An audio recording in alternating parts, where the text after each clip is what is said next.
सावन का महीना भक्तों के लिए बहुत ही महत्वपूर्ण माना गया है।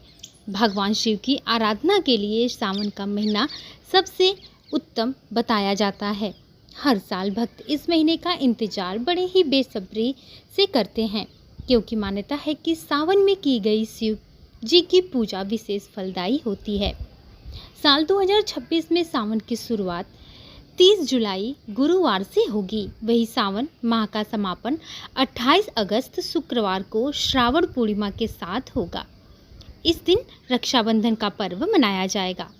पंचांग गणना के मुताबिक श्रावण मास की प्रतिपदा तिथि 29 जुलाई की रात में लगेगी, लेकिन उदया तिथि को आधार मानने की परंपरा के कारण इस दिन की यानी कि सावन की शुरुआत 30 जुलाई को बताई जा रही है। सावन और सोमवार का रिश्ता बहुत ही खास माना जाता है। इस दिन भगवान शिव की पूजा करने और व्रत रखने का विशेष महत्व है। मान्यता है कि सावन सोमवार का व्रत करने से मनोकामनाएं पूर्ण होती हैं और वैवाहिक जीवन में खुशियां आती हैं। इस साल सावन में कुल 4 सोमवार पड़ रहे हैं। पहला सावन सोमवार 3 अगस्त को पड़ेगा, दूसरा 10 अगस्त, तीसरा 17 अगस्त और चौथा 24 अगस्त को मनाया जाएगा। सावन का रहेगा आखिरी सोमवार का व्रत।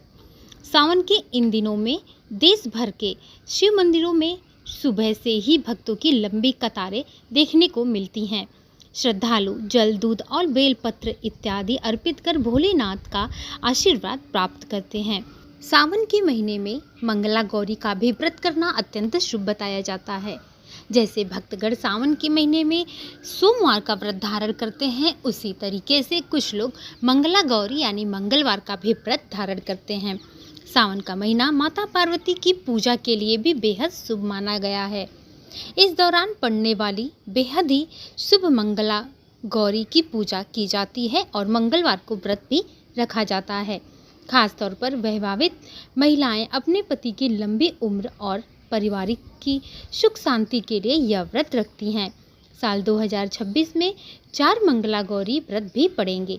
पहला व्रत 4 अगस्त, दूसरा 11, तीसरा 18 और चौथा 25 को मनाया जाएगा। धार्मिक मान्यता है कि इस व्रत को श्रद्धा और नियम के साथ करने से दाम्पत्य जीवन में प्रेम और विश्वास बना रहता है। सावन शुरू होते ही कांवड़ यात्रा का माहौल भी बन जाता है। देश के अलग अलग हिस्सों से लाखों श्रद्धालु हरिद्वार, गंगोत्री इत्यादि जगहों पर तीर्थ स्थलों से गंगा जल लेकर पैदल यात्रा करते हैं।